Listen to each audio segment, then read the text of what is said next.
Within every new administration, they're always looking to do big things. This administration, one of their big things they want to do, create 7 million new low-income housing for people that are struggling to find new homes. We have so much land and we want to put it to use. So we're going to have land released, and on that land, we're going to build housing. We're going to have housing built.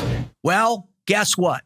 That might be a problem for the people in the areas that they want to put these homes. Today, we welcome Braxton McCoy, former vet, Purple Heart recipient, and author, who's going to talk about what that could look like to the local cultures. This is the David Rutherford Show. There's not many cats out on the internet, the interwebs, that are talking as much truth as our guest today. And if you know anything about him, if you've ever seen him on the Jocko Willing podcast, or you've seen some of his great videos on YouTube, man, what I always recommend is just follow him on X. He's probably the one of the guys that I follow most. Pay attention to what he's saying. Why? Because he talks from the heart and it's truthful. And also he's a GWAT savage like I am. So ladies and gentlemen, boys and girls, Mr. Braxton McCoy. Braxton, man, thanks for coming on. Thanks for having me, man. This is, and particularly around this topic, this is a big deal for me. So I'm just glad. Anyone who will listen, I will holler at on this one. Well, let's just get into it. I mean, so, you know, the HUD secretary and you know, another one of the Trump officials came out a little bit ago. They posted this crazy article in the Wall Street Journal where they were talking about wanting to build 7 million new homes on federal land. Why does that incense you as much as it does, brother?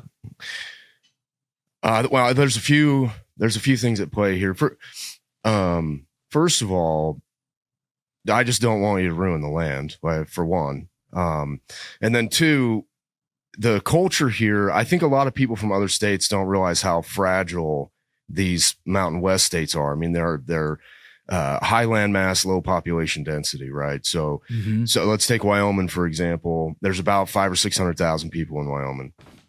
You move 100,000 people into that state and you can flip the electorate.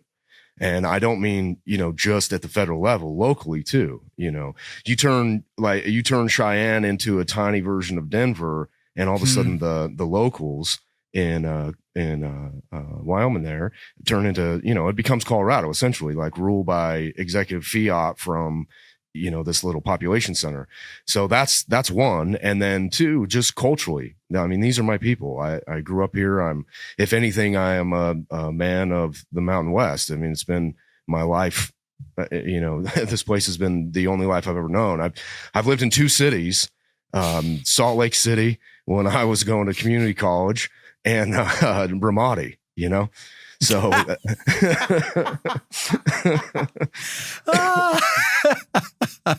that's fucking awesome. I don't even know which one I hated worse, to be honest with you. I'm willing to bet it was Salt Lake, man. And no shame on anybody. Salt Lake, got a good friend, Evan Hafer, lives out there. I love going to visit him, but you know, at least in Ramadi, you know what you get every day, right? Yeah, you're at least having fun sometimes, you know. All right, man. So obviously, I think, in my opinion, a lot of this was politics. Yes, there is a housing crisis out there. I mean, you look at, you know, everybody wants to say BlackRock, but, you know, they don't directly own anything, but they own huge stakes in all of these companies that are out there gobbling up homes. You've got Blackstone that owns, you know, 60 some odd thousand homes in apartment complexes. You know, it's created this crisis for regular folks and not being able to buy homes, not being able to start their family, not be able to, you know, get a taste of that American dream. Is there any aspect about that you think is genuine and that we should evaluate in this, the kind of the first part to kind of deconstruct this whole thing? I haven't verified this, but I've read that fully 80% of Utah's state legislature has direct ties to real estate and development. So I think if you want to know why this is happening, there's your answer. I think the housing shortage is largely a myth. I think it's a joke. Like I've jokingly said other places, every boomer I know owns 14 homes. I think that's part of it, and then also like the thing you have to remember is that the West is young, right? So that is true. The Apache War officially ended in like 1925. This is a very young place. My great grandfather's first job title was Indian fighter. Well, So dude, when you posted those patches and that whole thread right there in the comments, that was one of the coolest things I saw, man. Well, tell me about your grandfather. When was he out there first? And like, how long's your family been in the region? I mean, since the 1850s, 1840s. Wow. Yeah. I mean, well, my grandfather's grandfather come here from the Ozarks. So on that one side, there's one line that came here from Arkansas about, I don't know, 100 years ago or something. But the rest has been here since time immemorial, so long as this has been a place, essentially. I mean, since Coulter carved it out of nothing for us. Right. And then, of course, Brigham Young and the pioneers. But the point here is, so it is a young place, but you have to remember that cities and developments happen either organically or artificially. And there's been at least 100 years worth of time for these places to grow, and they never grew without artificial inputs. Wow. Mike Lee trying to force, I hate to keep picking on Mike Lee, but he is a driving force behind this. I don't hate the guy. I think he's probably a decent guy. He's not from Utah, so there's that kind of grinds my gears a little bit. Born in Arizona, but raised in, DC private schools. And he's a very bright guy. It's just, he's not reflective of Utahns. Anyway, he, among others, their Silicon Slopes project in Utah has been a disaster for the locals. Sure, the graph has gone up, number go up, charts go up, whatever. Utah's GDP has grown, but now a home in my hometown is $400,000.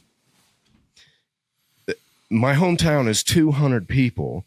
We were outnumbered by cows, probably 800 to 1, No one can afford a $400,000 home. And this is happening because of, like I say, these artificial inputs trying to turn, Salt Lake, the Utah Valley, essentially, into Silicon Valley. I mean, this is fake inorganic growth. They lobbied to get this data center put in, the NSA data center. Number go up. Great. Wonderful. But you parked it on mule deer habitat and winter range. It was straight on a corridor that used to keep mule deer who winter in the Oquirrh Mountain Range alive, and now it's paved over with a data center. This kind of stuff matters to me. But back to the original point, they haven't grown organically. They've only grown artificially, and that is still happening to this day. Take a town like Salmon, Idaho. It's a tourist town essentially now. Originally it was, a ranching farm community, that's where patron saint of Idaho, Elmer Keith, lived up there. All of that growth surrounding tourism is itself in many ways artificial. It's propped up by our bullshit economy. These people can have a tech job where they're working for, whomever. I don't really want to pick on anybody. And then they get a remote job and they move to Salmon, Idaho. And the kid whose family's been there for 5 generations now can't buy 20 acres to put his family on and raise some horses and cattle because it's over a freaking $1 million, That I believe most of the growth in the West is artificial to begin with.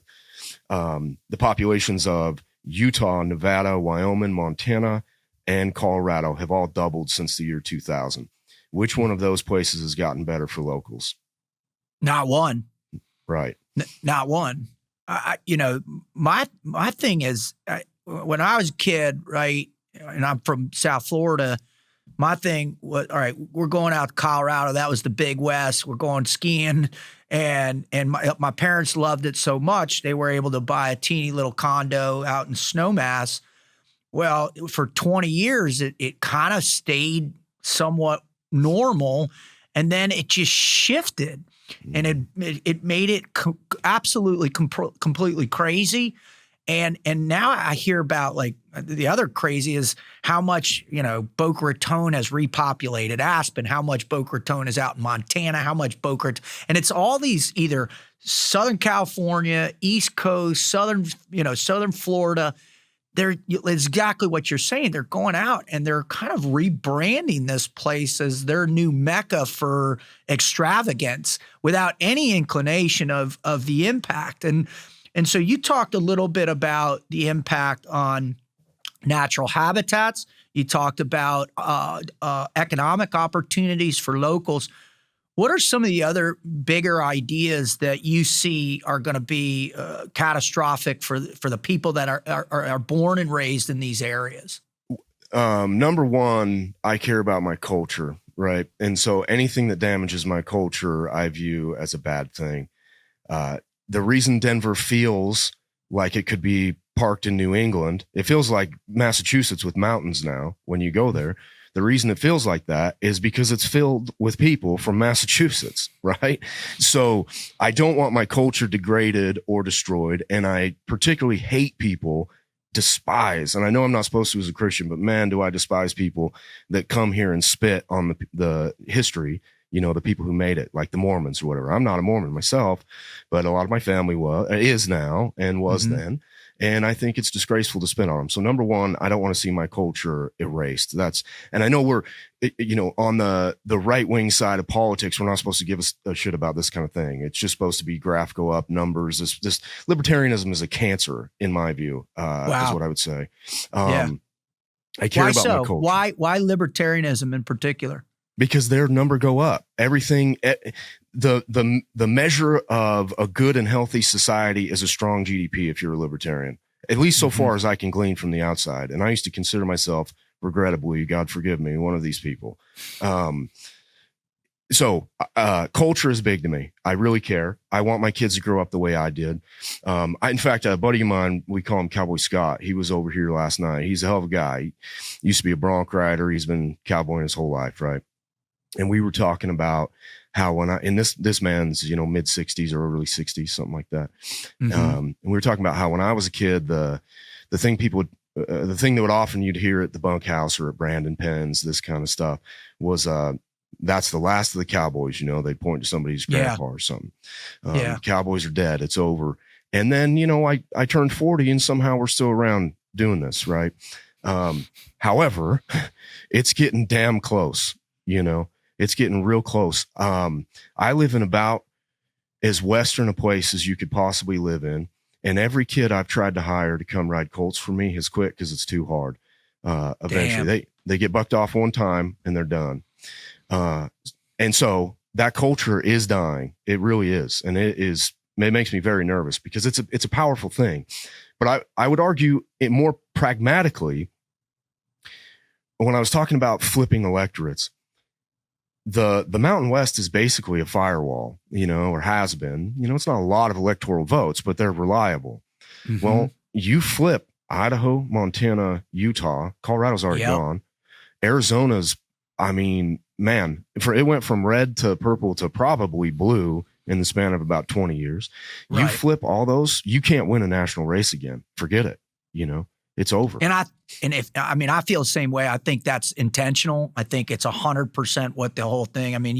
You listen to some of the statistics that Elon Musk has been using in a lot of the interviews he's doing. And, the whole pretense behind the immigration invasion is to do just that, right? First, you target, you put 60,000 Haitians out in Springfield, Ohio, then you put them in all these other, what are they, the swing states. But what people aren't seeing is that they're absolutely going out those definitive, Western red states. They're dumping people in there as well too. And I think that's what was so perplexing to me with this statement is like, oh, let's go out and build low income housing in these areas that were traditionally like our hotbed of like that. We know that culture that carved out the West that really, in my opinion, you can argue probably three different time frames around American history, and certainly the exploration west, head west, young man, right? And Horatio Alger, that rugged individualism of Theodore Roosevelt, man. Now we're like, that's part of America. Like, and if you strip that away, man, it's almost like that's one of those hills that if they can defeat, if they can knock us off that hill, that creates this cataclysmic shift to reshaping what I think, and I don't think it's just like a lot of people think. I don't think it's just Democrats or libertarians. I think there's a huge component of Republicans that see this as a financial hotbed of development. And you had talked a little bit about that in some of the posts you did recently. Like, these people don't give a shit what the political party, they just want to make money. Mm-hmm. So the question they're also, sorry, I'm sorry to interrupt you. I want to make one point here. They're also lying their asses off when they tell you it's hundreds of trillions of dollars. They are lying through their fucking teeth. I sat down one day and calculated, just for the hell of it, what the actual fair market value of all of the BLM and forest land in Idaho would go for. And it, at actual fair market value, not pie in the sky bullshit, fucking made up numbers, I used about $3,500 an acre as an average, if I'm recalling the formula that I used correctly, which is about what it would be, because some people will say, oh, well, look over in Teton Valley, it's about 25,000 an acre. Yeah, fucking retard. That's irrigated seed potato land. That's not right. Desert, So if you use about 3,500 an acre average, which is probably going to get you pretty damn close to an average, you run into about $100 billion, $100 billion. So I don't know where in the hell these people are coming up with this hundreds of trillions of dollars. It's completely fucking made up. It's not real. If you sold it all off at fair market, it would not come close to 100 trillion, not even fucking close. And that's not to say anything. I'm getting fired up. I think I burst a vessel in my eyeball there. Don't do that, man. Don't do that. We don't want another 10 years of recovery, bro. We need you we need you locked in the way you are. So slow down, man. I know that TBI's rattling around right now, but let's pull the brakes back on that sucker. Yeah, man. They're lying. And so you have to, it goes, because I know they're lying. It's obvious. Just go do the math on your own. And that's not even to address who's going to buy this shit. Oh, and then another dumbass thing they'll always say, oh, it needs to be homesteaded. Okay. The second Homestead Act was 140 acres. All right. You know what you can do with 140 acres in most of this place? Maybe raise a couple horned toads. You might be able to farm rattlesnakes. You ain't doing shit with 140 acres in this country. Some of these ranches in Nevada are 500,000 acres, and they're that way because they've got strays they haven't seen in 10 fucking years. Because it's just, man, it ain't nothing but damn a little bit of grape race and rye, crested wheat, and a bush or two here and there. It's not like Kentucky, right. The reason we run allotments that are 50, 100,000 acres a piece, some of them are bigger than that, is because that's what it takes to put about 800 head of cattle on, Wow. So it's not, these people are just, they don't even know what the hell they're talking about. However, the politicians do. And this is where I would like to see, okay, and then there's a whole other issue here. I was talking about the culture. I'd like to hear how somebody like Senator Lee, again, I think he's a good guy. I'm not like trying to say he's a terrible person. I'd like to hear how Senator Lee would feel if you could push a button, sell off all the land in Utah and double the population, but the people that came in were all Hindus from India. Mm-hmm. How do you feel about that? So Utah goes from about 3.5 million to 7 million. Is that a good thing? Now you've got 3 million people worshiping Vishnu in Utah. Do you think Utah's still Utah? You know what I mean? Well, I think, and this is the whole idea. I think that, what needs to happen is there has to be a better context of the argument that's being presented to these people instead of, I know me having gone through with what we went through, in the GWAT, and then what we watched from what we realized from Iraq, what we've realized from Afghanistan. Like, I'm not a sucker anymore. And I think that's what happens. You go get shot at once or twice and you watch your buddies die, and that kind of wakes you up to the point where it's like, hey man, I believed it before, but I'm not going to believe it now. And so what are the things that are what are the ways that these arguments need to take place? So, if Senator Lee were to reach out to you, Braxton, and say, hey, what do you think we should do? What would be your suggestion? I'm hoping you're enjoying the Braxton McCoy interview, because I know I love the way this guy speaks from the heart. But I wanted to just jump in just so we could give one of our sponsors the props that he deserves. And that's Alex and Firecracker Farms, right? Now, if you're not familiar with Firecracker Farms, it is this beautifully family-run small business that provides hot salt for your food. Now, if you're anything like me and you served in the military and you had to eat 15 gazillion MREs, my favorite aspect of those MREs was my little hot sauce I'd get in there. But over time, I think it kind of got a little old and a little dull, and I'm kind of over all the traditional hot sauces. So when I was introduced to Alex at a charity event, it was, and I got to know this guy and got to understand who he is. It really kind of impacted me. And so I went up and visited him one time on his property where he makes where he grows all the peppers that he puts in there, the ghost peppers. What else has he got? The ghost pepper, the scorpion pepper, and the reaper pepper. Well, he grows these plants himself. He gives those plants love with his family.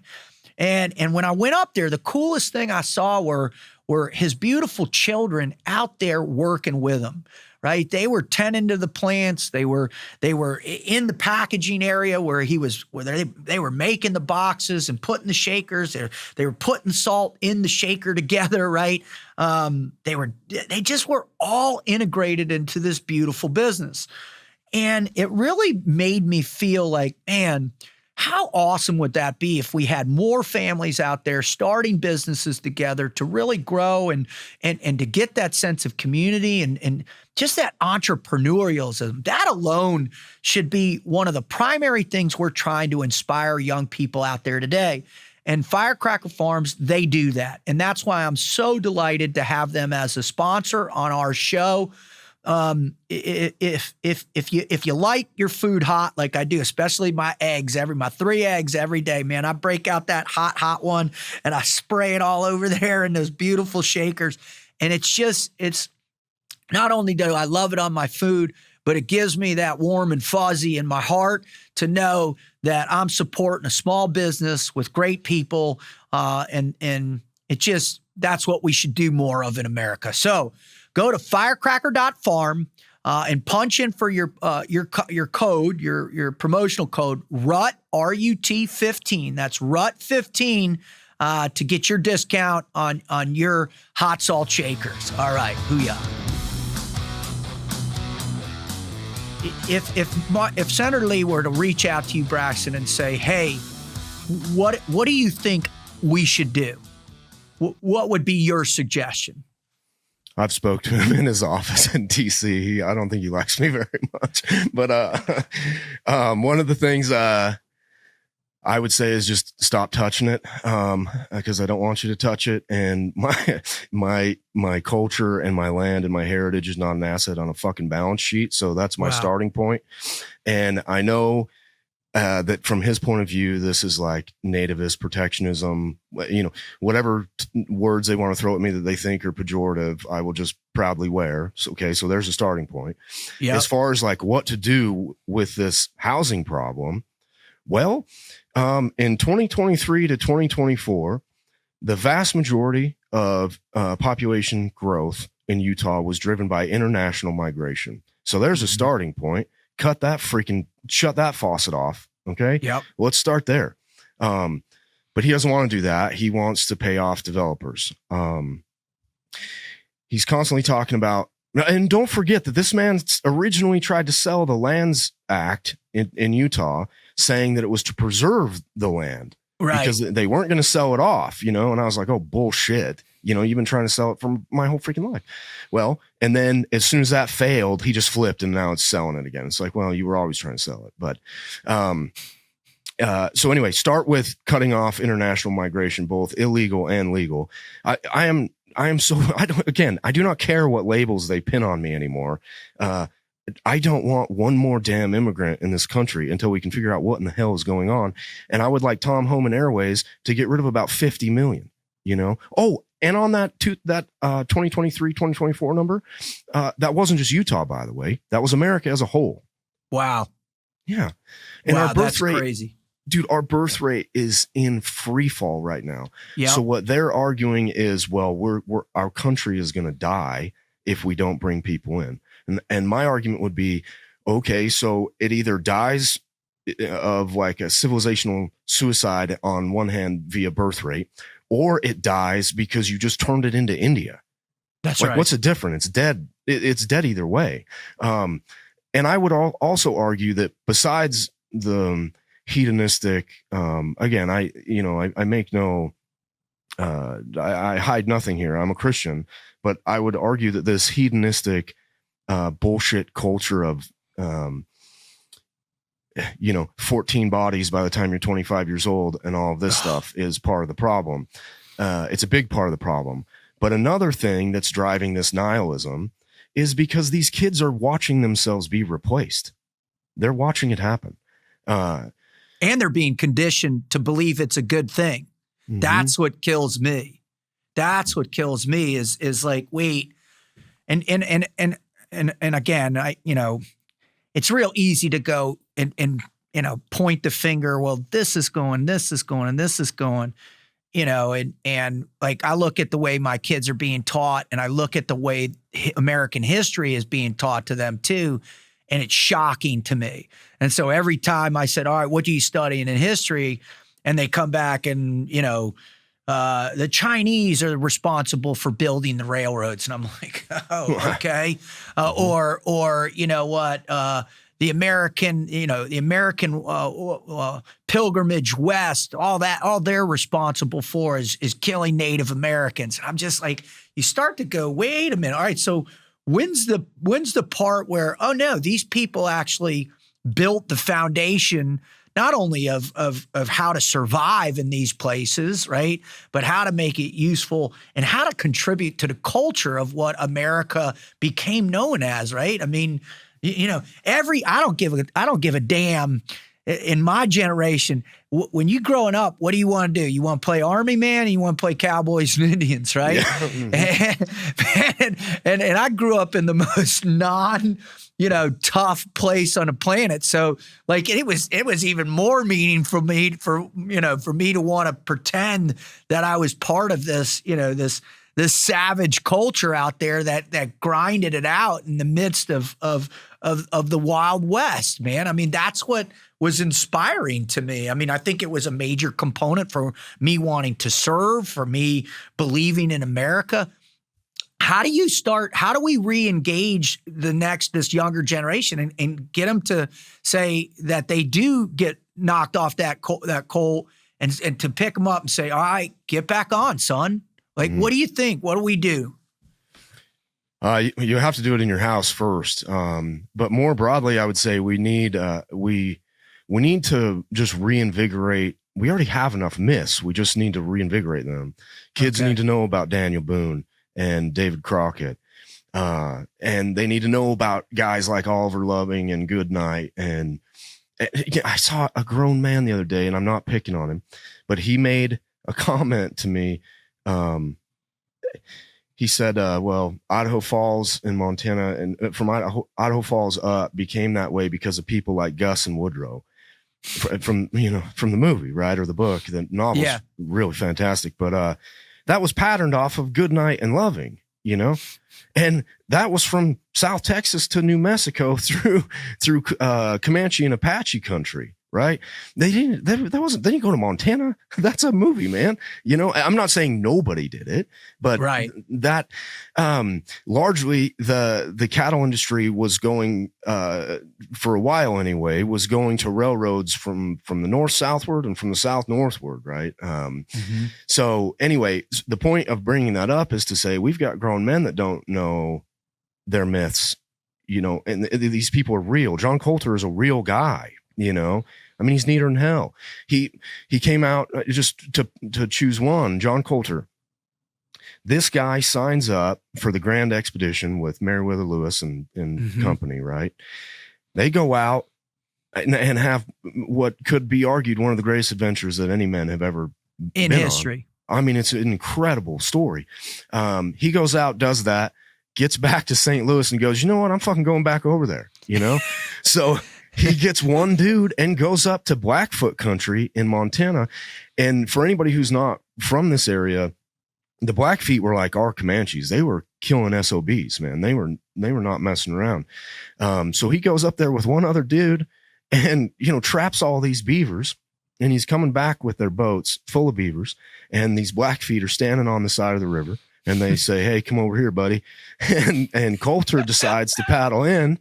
And he's like, I'm dead if I stay out. They're going to kill me if I stay out. So I might as well go try to negotiate.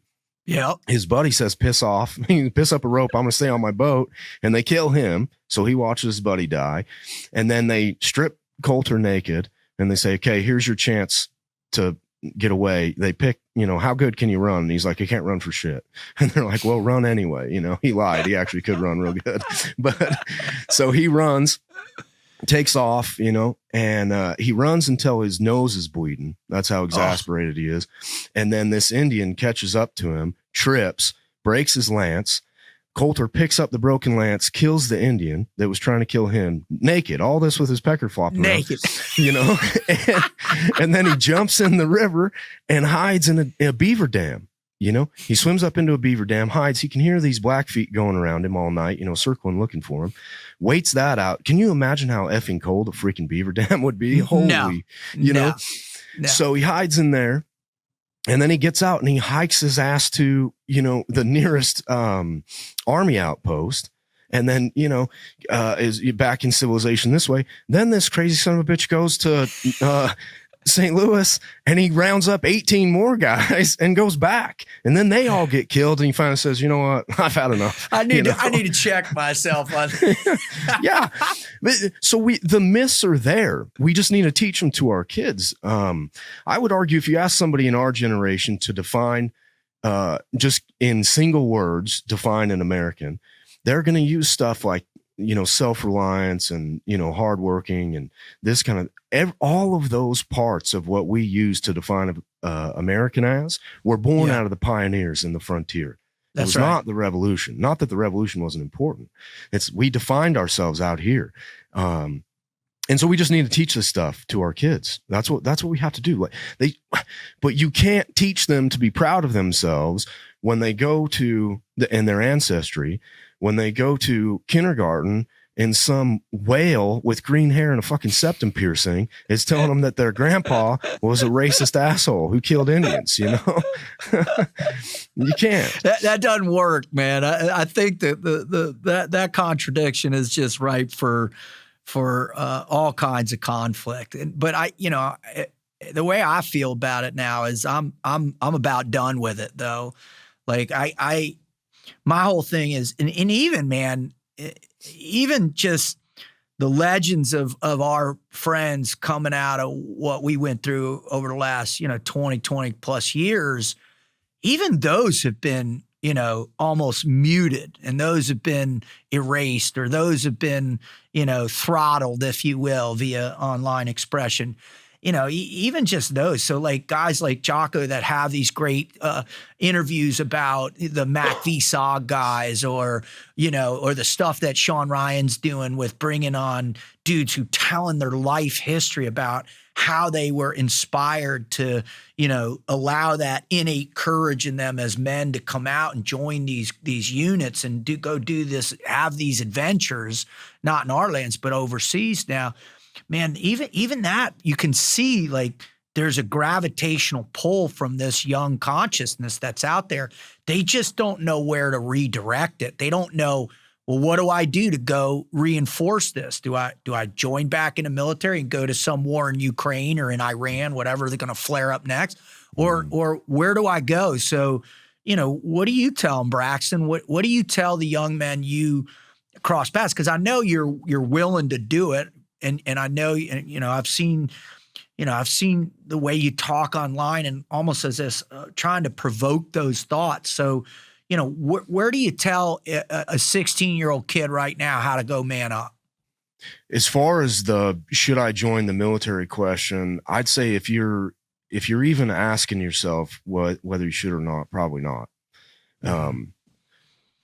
Even when I didn't understand enlisting when there was no war to fight. Not that I'm picking on anybody, but that just my mindset was I didn't know why you would join if there wasn't it's to fight wars. That's why you sign up for the military, at least in my head. So if you're asking the question, then probably not. If you're in dire financial straits and you feel like this could do something, good for you, then maybe so, go. But if you do it, I would suggest go through, sign up on an SF contract or a Ranger or something, go all the way. If you're going to do it would be, and I wasn't one of those things, and that's, I regret not signing up on a contract like that. I think about it all the time. So I think you got a fair dose anyways, brother. Well, I dabbled a little bit. You got Ramadi, bro.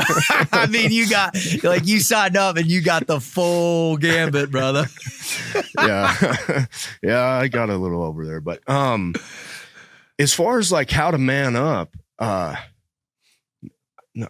would say find a church that you like and that's not gay. Please, God, do not go to a Methodist church, for example. If you see a woman preaching or a damn rainbow on the sign, avoid that like the plague. I would say find a church and start thinking about family. And that's the way to go. My grandfather was a Marine, but his family is what mattered to him. And when I think of him as a man, I think of him as a grandpa. So what it means to be a man, I will not hide the fact that I'm a Christian. So what I see as a man is a guy who tries to raise a good family and is family oriented. So start doing those kind of things. If you're entrepreneurial, get after it, man. There's some opportunity out there. And I pick on the tech guys every once in a while, but I'm just doing it as a goof. I've got lots of friends in tech. If you're a smart kid with some idea for some damn widget or app or whatever it might be, do it, man. Go for it. Yeah. Dude, I got a buddy who's invented this program. He's probably about to be filthy ass rich, and he's a blue collar guy. He's just really smart and he taught himself how to code. And so, if you're entrepreneurial, start looking into those kind of things. If you're more like me and you just can't get cowboying out of your blood, call me because I need somebody to ride Colts. I'm too busted up at this point, but I can teach you how to do it. If you're more like me, seek out the adventure that you want. Go find it, but make sure family is the goal in the end, I would say. I love that. All right. Just to kind of close the chapter on the main reason we wanted to get you on, and man, I feel like I could sit down with you for days and talk, man. What can the locals, what can the people of Utah and New Mexico and Arizona and Nevada and Montana, Idaho, what can they do collectively to really kind of, first and foremost, from a positive aspect, prop up their culture, prop up their manifest destiny, right? Of who they are, why they're there in the first place. And then what would you recommend them try and do politically? Man, it sucks because politics is boring and gay, but you have to get involved at the local level, and primaries are the ticket in these places. I've said this other places, but I would almost rather you vote in the primary and not in the general election than vice versa. A lot of these primaries, especially at the local level, can be swung by 10 freaking votes, man. So figure out who you want in there. And if you live anywhere like I do, once there's an R next to the guy's name, he's winning. It ain't going to matter. Right. 95% of the district is going to vote for the R. So start voting in primaries, especially for your sheriff. Pay if you live out here, pay very special attention to who your sheriff is. They have enormous power. Like the Bundy Ranch thing that I don't even want to go too deep into it because there's so much there. But as the sheriff pertains to this, a county just to the north of them in Utah called Iron County, where Cedar City is. The Iron County sheriff come out while that was happening, and he said, well, I can tell you one thing, this shit would not happen in my county because I wouldn't let the feds in, Wow. At least not fed law enforcement. And they have those powers in these places. So pay very special attention to who your county sheriff is. If you like guns, make friends with your county sheriff and you'll probably be fine, So we got a lot of that in Florida, thank God, man. I mean, one thing about Florida, man, is he's got a piece on him, right? And our sheriffs are actively, what I love is they are actively promoting, to stand your ground, if you know what I mean, and deliver to hate if you get crossed, and they're promoting that. And I think what you're seeing our crime rates drop dramatically as a result of that. And so I really love that advice for sure.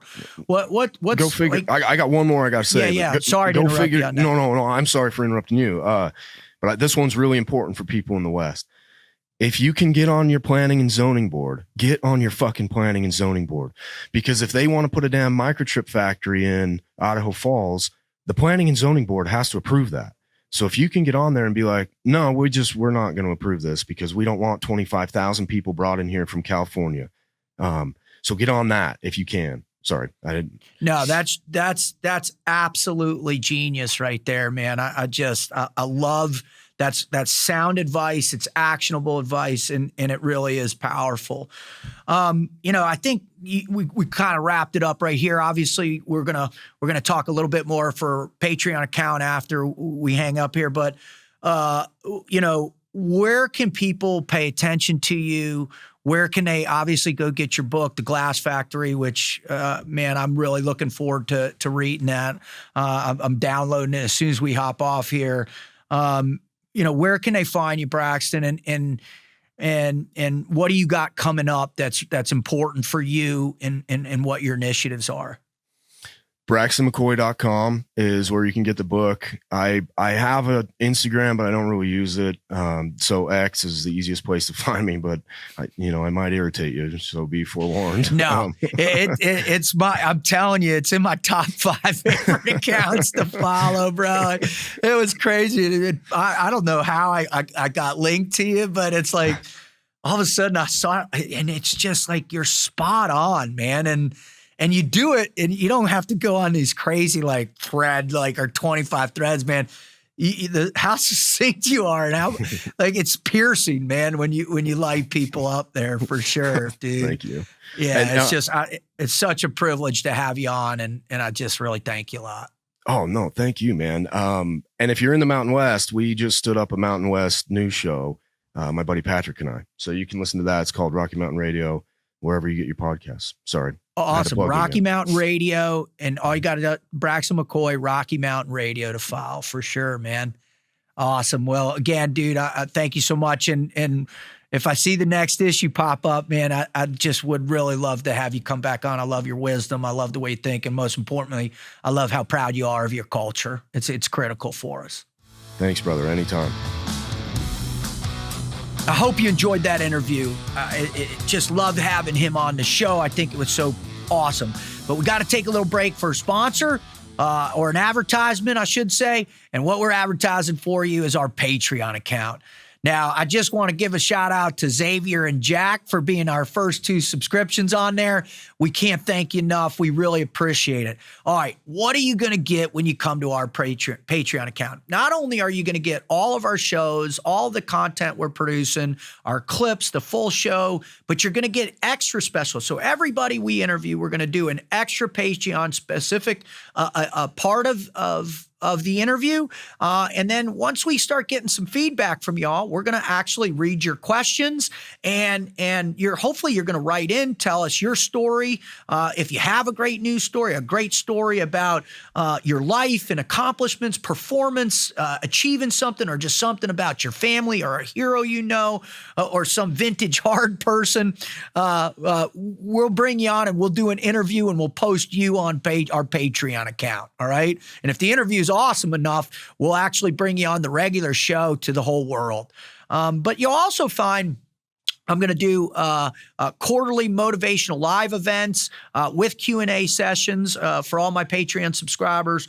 We're going to do some curriculum, some Frog Logic core motivational curriculum that we're going to put out here soon, and a bunch of other things that'll only be available for our Patreon subscribers. So it's a $2 entrance fee, and that gets a monthly subscription and you get full access to all of these things. So we're really fired up. We hope you enjoy our Patreon account. And we also, if you could, just keep spreading the word about the David Rutherford Show for us too. Booyah. Well, when you listen to Braxton McCoy, the reality is you hear a man that speaks from his heart, regardless of whether or not you believe everything he says, regardless or not, you might be offended by anything he says. In his own words, he doesn't give a damn. He's going to speak the truth. Why? Because he feels like his culture is under assault. He feels like the generations of his forefathers that have come before him, that they're under assault. And quite frankly, there's a part of me that understands that, right? Probably not as deep as his, because my family's originally from Michigan, which is before that originally from the East Coast. I have a tremendous amount of Rutherfords that are from the Appalachians, and and I live in South Florida. So for me, that the intensity and the depth of that culture might not be as substantial as what he was expressing, but I definitely understand where he's coming from. And I want to respect that, as we should for most people in their cultures, right? Because culture takes time to evolve. I think one of the grand things that we always think about in this world is or we don't think enough about now, is the power of culture and how long it takes and to build a good culture, to build a culture that, and no culture is perfect by any stretch. That's for sure. We all know that if you actually look at the real histories of cultures around the world. But what we do know is that without cultures, without these trials and tribulations, cultures fade away pretty rapidly.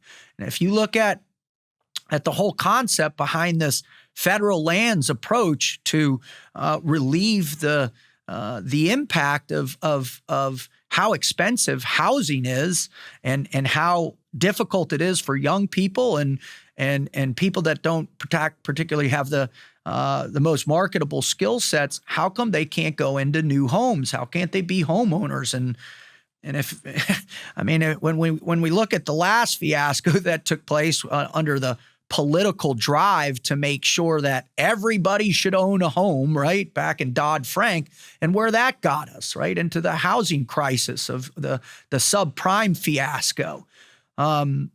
Is this similar? Is this a political ploy? Is this a political idea in order to garner points, if you will, to drive people to get behind all the other initiatives themselves? Now, again, I referenced this Wall Street Journal opinion page at the beginning of the interview with Braxton. And if you're not familiar with this, the title of this interview was called "Federal Lands Can Be Home Sweet Home." Now, this was authored by the U.S. Department of Housing and Urban Development, the HUD Secretary, Scott Turner, and the Department of Interior Secretary, Doug Burgum. It was published mid-March in 2025. Now, what it essentially assesses is that there's a 7 million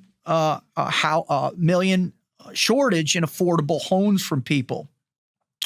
And then what it says is like the government is in charge of about 500 million acres, 28% of total U.S. lands. So what's the big deal? Let's scratch out a couple of these places and let's build this low-income housing, and let's give these people a shot at the American dream, which is what? Home ownership is at its core. I think it always had, well, maybe not always, but certainly since post-industrial revolution and especially post-World War II, right, where we saw the explosion of suburbs initiate, and starting out in Long Island and then really spreading across the country to be able to get out of these city centers, have a nice piece of land, build a home, buy a home, and build this lifestyle to create what? A beautiful local culture that's sustainable. And I think they're in every right to recognize this shortfall, and I commend them for bringing it out. But the problem is that, you put something like that out and it sounds awesome and it sounds great, but there's a bunch of things that immediately pop up, right? Like what's the scale of the impact that it will have on federal lands? And you also got to realize that a huge percentage of federal land is not around any city center. All right. So now what you're doing is you're talking about commercial development that's going to have to function in conjunction, right? And by the way, I did not intend that rhyme to be there. It just happened. That's going to have to function in conjunction with these homes. So you're going to have massive business development in all of these places too. Now, don't get me wrong. I love business development, but I live in the land of strip malls. And how many more strip malls do we need next to the Devil's Plateau or whatever that beautiful place that was out in, I think in Utah, Close Encounters is where it became famous, right? But is that what you want? You want a strip mall right next to some of these immaculate lands. And I think, one of the greatest decisions ever made in our country's history was Teddy Roosevelt and his conservationism and establishing these beautiful places that we could keep pristine in order to really be able to reflect on the magnitude of what America is as a whole from just a visual perspective, and then also what you receive when you go to this. Like my earliest memory that I've ever had in my life was a memory of being in Yosemite Park when I was like 4 years old. And I just remember these incredible hikes that my father ended up having me to put on his shoulders as we're ascending to these tops of these peaks in these areas. And when you look out over the Yosemite Valley, that was impactful. So, I don't want a strip mall near there. I don't want some big box store. And I certainly don't want it to flood with people who maybe perhaps don't understand the importance of the cultures that support those lands, right? The people that have been there for generations. Now, the other aspect is, what is the affordability of all these going to look like, right? Is this going to be a federal investment? Are they going to utilize our tax dollars? Or is it going to come from foreign investments, some of the $7 trillion commitments? Are they going to build a new superconductor, or are they going to build some new factory in order to support the new houses that they need jobs in these areas? So what does that look like too? Or are we going to pay for this, or is it going to be outside influence, and where's that coming from? I think the other aspect always is, if you've ever built anything on federal or state property, the amount of regulatory or red tape that's involved is staggering. So what does that look like? You can guarantee that there's going to be lawsuits out the wazoo about people coming in to protect the hook-billed finch or the spotted salmon that's out there, right? And is that going to be, going to cause all other problems within that too? And don't get me wrong, I'm certainly not a climate alarmist in any way, shape, or form, but I am a thoughtful conservationalist. How is it going to affect local populations of elk or other species that provide a contributive factor to how those lands function and work, right? I think it's obvious that we need to dig in a little deeper. What is the feasibility reality behind this. Is it something? How long is this project going to take? And so let's say it gets funded. Let's say the companies come in, they get behind it. They go through all the red tape. Well, then how long is it going to take to enact it? So are they going to start the project? And then let's say, Trump's out of office after these 4 years. Let's say J.D. Vance doesn't win the next election, or whoever the Republican or MAGA party movement is going to be. Well, who takes over that? Do they shut it down immediately and bring back us into the Paris Climate Accords? And then what happens to all those investors? These are real things that we need to think about before, what this looks like. Now, obviously, again, this is all about political framing in terms of the golden age and what President Trump wants to bring. And I am all for that. 100%. In particular, I'm all behind this idea that we need to make more affordable housing. But does it necessarily have to be a component of going after federal lands? Now, what's interesting to me is, I think, and this was, what you really have to understand is that the total land area of the U.S. is about 2.27 billion acres, right? Roughly 9.2 million square kilometers. And as of 2022, protected areas covered approximately 477,000 square miles, or 1.2 million square kilometers, equating to that 13% figure, right? Now, what's interesting is you have to be able to get down to the reality of what does the actual housing market look like and why? Right? Why are we in this situation in the first place where they want to propose this? Right? Is it solely because we have so many new people that have come into America, which is definitely part of it. But what I also believe it's more indicative of the fact that GDP is rising at such a slow level. One, because we offshore Joes. We just covered that with Bryce Gill and what that looks like in terms of the deindustrialization. And hopefully, as he was very positive, bringing onshoring back jobs. So hopefully with this tariff and bringing, industrialization back to the United States, those wages will go up in those and new jobs, right? Now, he also said that we're a 70% service industry. So is there space to grow there? I think there absolutely is giant space to grow. When you look at the numbers for job growth over the last 4 years in the last administration, the overwhelming majority of that growth came from government jobs. And my personal favorite was, if you looked at the people who were following those numbers intimately, right, they'd post these numbers, and then a month and a half or a month later, 2 months later, they'd come out and all of those numbers would be, downsized considerably. And why were they doing that? My guess is for political reasons.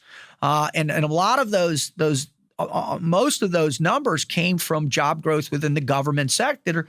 And some of what we're finding out now is a lot of those jobs were given to illegal immigrants. And so that's another factor of this. Are these 7 million homes going to be dedicated towards illegal immigrants? I don't know. That creates this whole cultural issue, and I'll touch on that in a little bit. So, one of the things that, when you start to be able to evaluate the cost of homes that are out there, it's, I want you to think about this. So this is an interesting statistic that I found. So the National Association of Home Builders, the NAHB, reported in early 2025 that a quarter point increase in mortgage rates, example from 6.5 to 6.75, prices out approximately 1.14 million households from affording a median price new home, which was around $425,000 nationwide at the time. With rates fluctuating near 7% in 2025, higher than 6.5 baseline in their model, the number of effective household grows. Posts on X from early April 2025 suggest an even starker figure. One claims 94 million households, that's 70% of U.S. households, can't afford a $400,000 home, which another estimates 76.4 million households, 57% can't afford a $300,000 home. Now, to give you greater context on this, I'm going to tell you, all right, here is a list of some of those states where they're talking about federal new homes are going to be. All right. So this is medium house numbers for these states. All right. Wyoming, $340,000, right? Obviously, rural areas are cheaper, but this is, Jackson prices. Vermont, $380,000. Alaska, $350,000. North Dakota, $260,000. South Dakota, $300,000. Delaware, $400,000. Rhode Island, $450,000. Montana, $460,000. All right. Maine, $390,000. Idaho, $440,000. New Mexico, $300,000. Mississippi, $160,000. Iowa, $230,000. Nevada, $420,000. These houses are incredible. And I think, for most young people out there that have this American dream, how are they going to achieve that? So, before we get all fired up and building all this new federal, these new low-income housing on federal lands, why don't we talk about maybe how we reduce some of those housing prices or how we increase people's wages? Now, the other little hidden secret behind all of this, which I believe plays a massive role in all of this, is who owns the vast majority of inventory out there. Now, if you're like me and you're in my area, what you saw in COVID, pre-COVID, and then certainly post-COVID, is you saw this exorbitant explosion in what? Airbnbs. I have one on my street, and there's probably coming for another one here soon too, right? We looked at Airbnb explosion all over the place. We also looked at low-income housing and apartment complexes. Rents went up in all of those. So Airbnbs drove rents. Low-income housing drove rents. Now, why? Well, it's easy. It's private equity. It's asset management firms like BlackRock. So to give you an idea about BlackRock and their stake in commercial and private real estate, here you go. BlackRock does have indirect exposure to residential real estate market through its stakes in companies that own homes. For example, it owns a majority stake in American Homes for Rent, a real estate investment trust, or an REIT, a REIT, that owns approximately 59,000 single-family homes as of recent reports. BlackRock's ownership in this company is around 6.7%, which equates to indirect interest in a fraction of those homes, roughly 3,953 homes based on that percentage. Additionally, BlackRock is a shareholder in Invitation Homes, the largest operator of single-family rentals in the U.S., which owns about 80,000 homes. All right, the other one you need to understand is Blackstone. And many times these two are conflated together. But you need to be able to the point I'm trying to make is that much of the inventory is not going from person to person or being passed down generation or people just building on available land. These are mega corporations that are controlling these markets to a high degree. So Blackstone, a different firm, often confused with BlackRock, has a more direct role in owning homes through subsidiaries like Invitation Homes, which it founded but later spun off, and currently owns around 62,000 single-family homes via its portfolio companies. All right. Now, what does all this mean? To kind of drill it down for you, right? We have a housing crisis. The new government wants to come in and try and solve that new crisis. Now, whether you think it's a political ploy or whether you think they're actually going to deliver on what they promise, that's up to you. That's yet to be seen because of all the things we talked about. But what I do know is I recognize that the two main aspects of my mind are One, yeah, I don't know if there is such a shortfall, but what I really know is that people aren't earning enough in order to be able to afford these down payments on these homes. And that's why you've really locked out this massive a group of young people, the Gen Zs, whoever you want to talk about, which is actually a bigger portion of people in the United States than the baby boomers were. It's in fact going to be the greatest purchasing generation in human history. And so it's critical to understand, in my mind, where are those people going to want to live? And then how are we going to pay them more money? I believe it's going to be more along the lines of sparking the economy, creating new interests, onshoring new jobs and new industries. I think AI is going to open and explode for the service industries in ways we can't imagine. So when you listen to Braxton, and hopefully you heard the genuineness of where he was coming from, you heard the pain in his heart. Not because he's angry at people who need homes by any stretch of the measure, but what he was offering for you to hear him was the fact that through political initiatives, he believes his culture is under jeopardy. Now, I had talked kind of in the beginning of this what I wanted that I would talk about culture, and I also shared that because of my background and path that is the culture of where I'm from? Is it something that I really feel connected to? I do to a certain degree. Don't get me wrong. All my 561 homies out there, right? I love you guys. We grew up, but man, this place has been around since like the 1980s, really.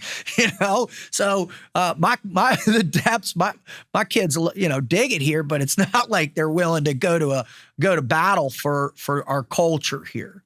But people out in those places whose generations before them actually had to hack out of the savagery of what the West was and build from nothing in those brutal winters, and to really